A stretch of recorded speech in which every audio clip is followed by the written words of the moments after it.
Now we will discuss about the sign convention, so that will create kind of problem in this discussion. So first we here write, because we are considering here the normal force in this means the direction is towards r.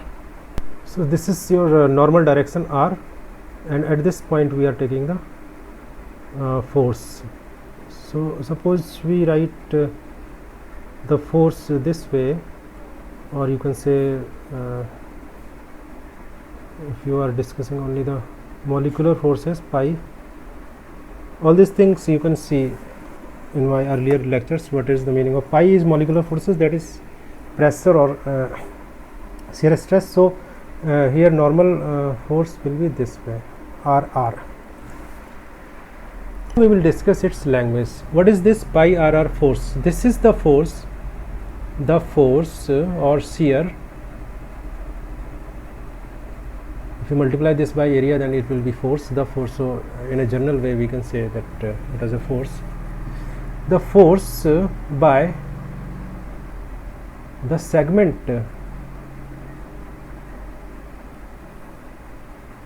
so I have written this that the force by the segment of lesser r. It is this kind of language is taken from here, the first subscript. What we do here, that we divide, means first we decide at what interface we are analyzing the force. So our interface is this, and after then we divide the system in two segments, in lesser r and in greater R. So this subscript decides this. So here you can see that this interface is dividing this system into two parts. This is, if you are starting R, measuring R from this point, then it is lesser R. This segment is at the lesser R, and this segment is at greater R. So now you can see that the force by the segment of lesser r, this segment, this lesser r segment will put a force on greater r segment, okay, and in r direction. So the language is saying that the direction of this stress or force will be pi r. So this is the direction, and this is the positive direction according to the language. But now you see what is the point here, that actually we are discussing here that in our last lecture we saw that there will be only pressure force. This molecular stress, you will see that it is a combination of pressure plus stress. We know this very well. So stress will not be there because no fluid is coming out of the sphere or going into the sphere. So there is no question of that kind of stress will be there. So only pressure will be there. So pressure, what is the quality of pressure? That it is means if some sphere is in a liquid and it is inside the liquid body, then liquid will put pressure towards the invert side of the sphere. So at every point the pressure will be in this direction, or you can say this is in minus r direction, because r direction is outward, but actually pressure is inward. So according to our definition, the actual pressure is towards this direction. So what we will do, that when we will write our force, then we will put a minus sign there. So summary of all this discussion is that we will put a minus sign before pressure.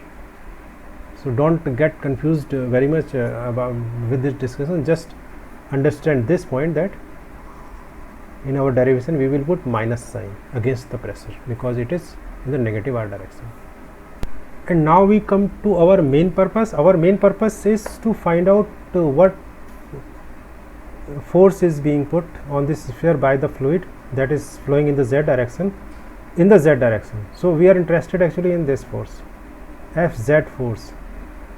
So what we will do, and we had divided this force, actually this is Fz force, and we divided this force into normal force and tangential force. Now suppose in this figure you can see that I have drawn the z direction, r direction, all these directions. So this is the point that you are analyzing, the force on it. So suppose the force on it, I am just drawing it according to the definition. The forces, or you can say that this is the force per unit area. At this point is this. Now we are interested in the its component in z direction. So how we will take that? So it's very simple actually. Suppose the coordinate of the system is r and theta here. This is the angle theta. Then now what we will do, that we will divide this force into two directions, that is parallel to this direction and perpendicular to this direction. It's very simple actually. So one direction will be this and one direction will be this. And what is this angle? This is angle theta. Very easily you can know this. So what will be this point? This will be pi r cos theta. This force will be pi r cos theta. So my point is this, that when you are deciding the normal force and its z component will be the normal force multiplied by cos theta, then you will get the z component, and we are interested in this z component. So now we have found the direction, means the component of the force, normal force in the z direction.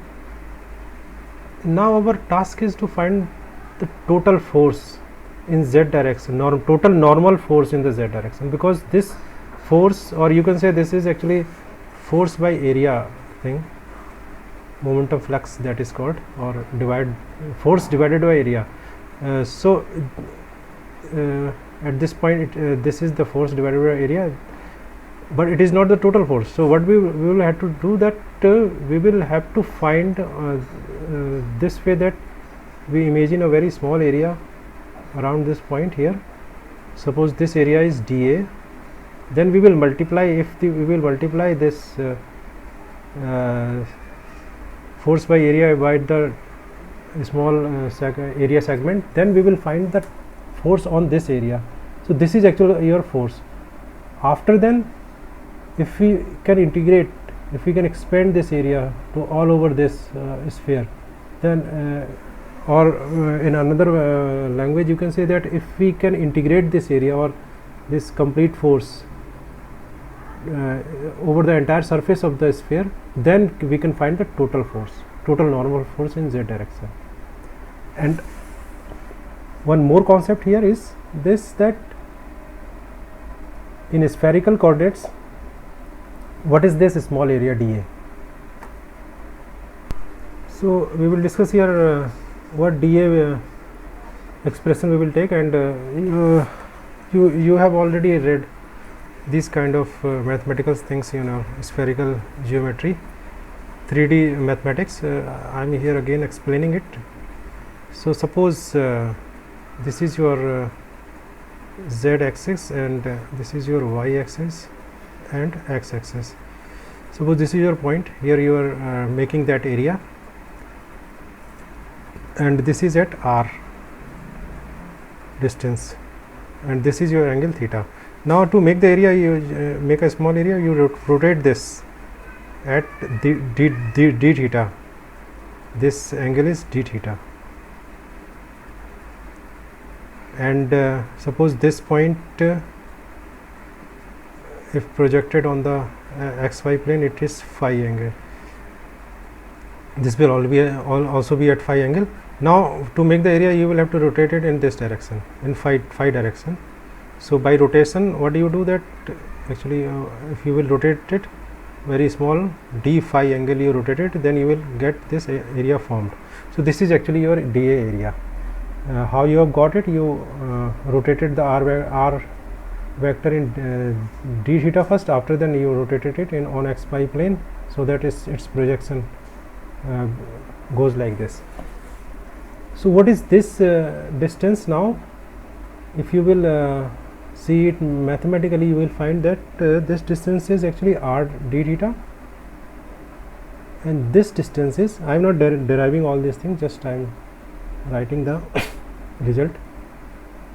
Now if you can assume that it is a rectangle and multiply this width and length, you will get the area dA is equal to, multiply this r square sine theta d theta d phi.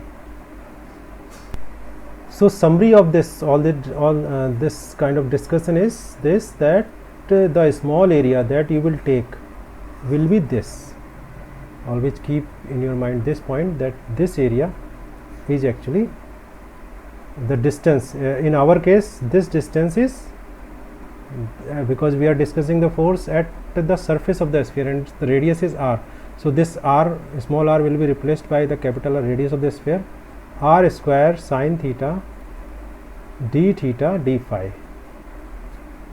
So this will be your total force. After then you will integrate it in both the directions, in theta direction and phi direction, so that you can get the whole area of the sphere. So the concept is this. Now we can come to the main point, that is the normal force. Let's write it as it is written in the book. And now what will we write here? Suppose this is your d, is very small force at this point, at this area. So what you will write? Pi r cos theta multiplied by area. This is r cos theta dA. So what you will write here? R square sine theta and d theta and d phi. So I think that it is clear to you. And now in the place of this phi r, what is this? Actually it is minus pi. I discussed in last section that it is actually minus p. So we will replace all these things like this, minus p. The equation becomes very simple now. D theta d phi, and this is your d force. Now you will integrate it and integrate this also, and actually this integration is in two directions, so you will have a 2D integration. And how it will go? First you will go from you will change the theta angle from 0 to pi, because theta is changing. This is your z direction, so theta is changing up to this level, 0 to pi. And now you will change phi. How you will change? Along the xy plane, that is on the xy plane, phi goes like this. Suppose this is your x-axis, phi will go this way, whole circle. So this is 2 pi actually. Now we will integrate it. It will come like this. Suppose the total force is this, and 0 2 pi. So here you get this. Now in place of p we will write the expression for this here. This whole expression we will write.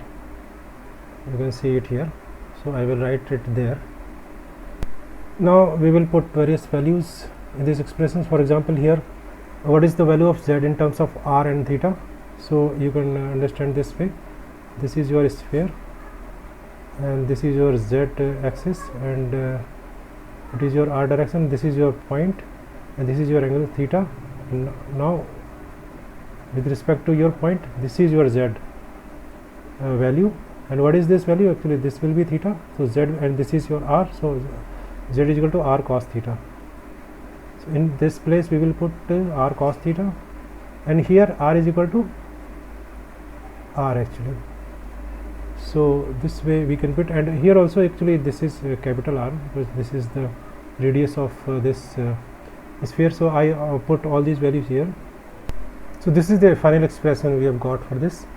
And now this will be put in this integration equation. So kind of very lengthy process this is. This is minus actually, so it is minus. Now what we can do, that we can solve it this way. So what I have done, that instead of writing all these things in one equation because it would make it very complex. I've written it in two parts. You can see this here. So one part is this, and one part is this. Now I will integrate this part. So if you will integrate this part, first you will integrate only this thing, as you know in mathematics. So what you will get, actually you will get p square, you can do it yourself, by 2. This will be the result you will get, and you will do it from 0 to pi first. So cos square pi minus cos square 0, 1 minus 1 square minus 1, 1 minus 1 is equal to 0. So this term will come to be 0. Very simple. This term is actually 0.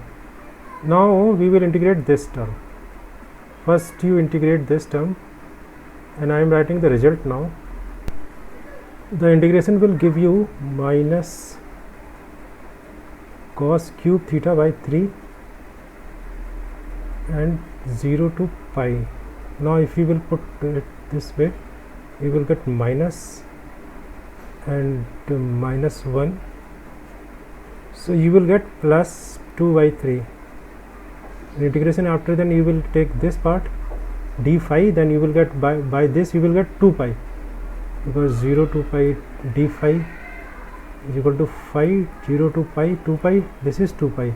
So final result you will get 2 pi by 3 of the integration. Now because this is your constant and its value has come to be 2 pi by 3, now I will write the final result. Yes, actually this is actually a 2 pi and this is 2, so this will be 4 pi. So you can correct this, that will be 4 pi by 3. Now you will do that, you can do it this way. So this is your simplified expression. Now this expression will be put in here. So what force you will get, actually normal force you will get, and you can see that it is multiplied by r square here. So all this expression will be multiplied by r square. So when you will multiply it by r square, you will get. So this is your final expression for normal force.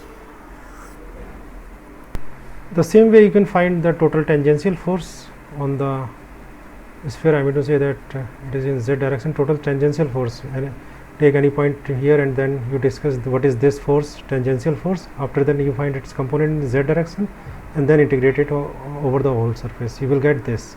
Now you will add these two forces, this force, because these both these forces are in z direction, this direction and this direction.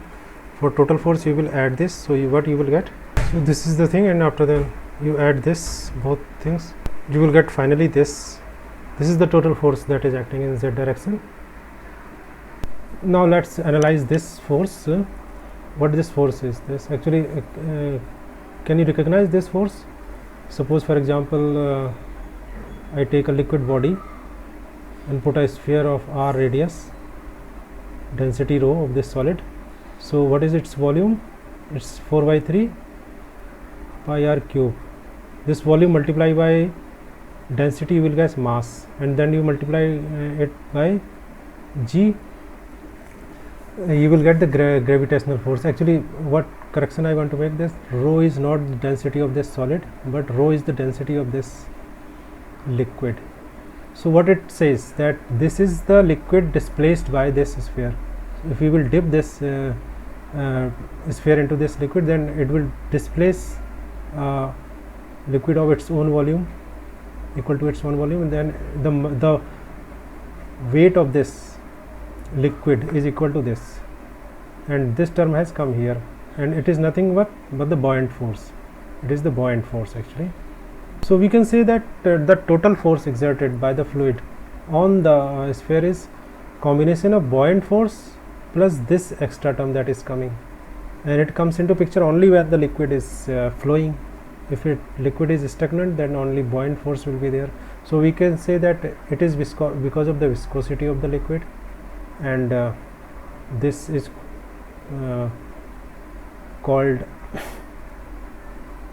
viscous force also, or kinetic force also. So this way the kinetic force is equal to 6 pi mu r. So it is a very familiar result that we were studying in lower classes, and there when we were calling viscosity with eta symbol, then 6 pi eta r v was the formula there.